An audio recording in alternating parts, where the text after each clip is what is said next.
community organizers who are deeply committed to social justice and choose to organize in a horizontal way. A lot of the new exciting participatory aspects of Occupy have been around in anarchist organizing for decades. But I want to talk specifically about one very, very interesting example, and that is Elliot Madison, who was arrested at the G20 in Pittsburgh for his activity on Twitter, basically. And to put this in context, this was immediately after, or very shortly after, the Twitter revolution in Iran, as we refer to it in the US.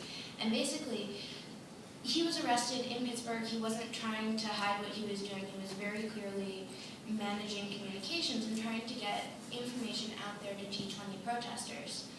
Immediately following that, about a week later, his home was searched by, I believe, the Joint Terrorism Task Force, and a lot of things were seized and confiscated, both things that belonged to him and his wife, but then also all of their housemates.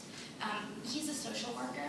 He works with people with severe mental illness, but his housemates meant that one of the things that was seized was actually a laptop that contained mostly work related to a government contract that one of the people he lived with was working on.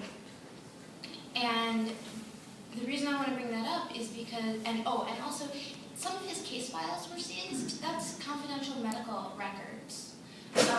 Just to give an explanation of why this matters to people. Because this isn't just attacking their activism, it's also attacking their jobs, and it's attacking their ability to continue to make a living. And so basically that has a chilling effect, because it means that in order to take the risks to do the activism that we'd like to be doing, we have to put everything else that we do and everything else that people around us, our communities, our loved ones, our partners do, at risk.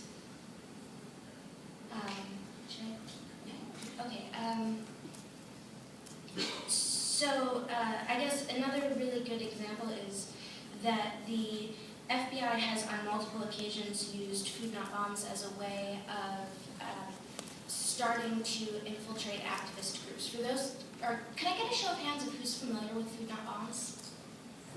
Who? What? Food not bombs. Okay, so food not bombs is a umbrella term for many, many groups that are unaffiliated with each other across the US and across the world who go around and collect food that has been thrown out or is about to be thrown out, and they cook it and they go and they serve it in public.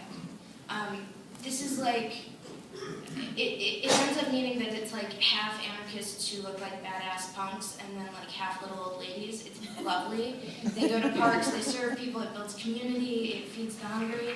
I really don't think it's a threat to national security.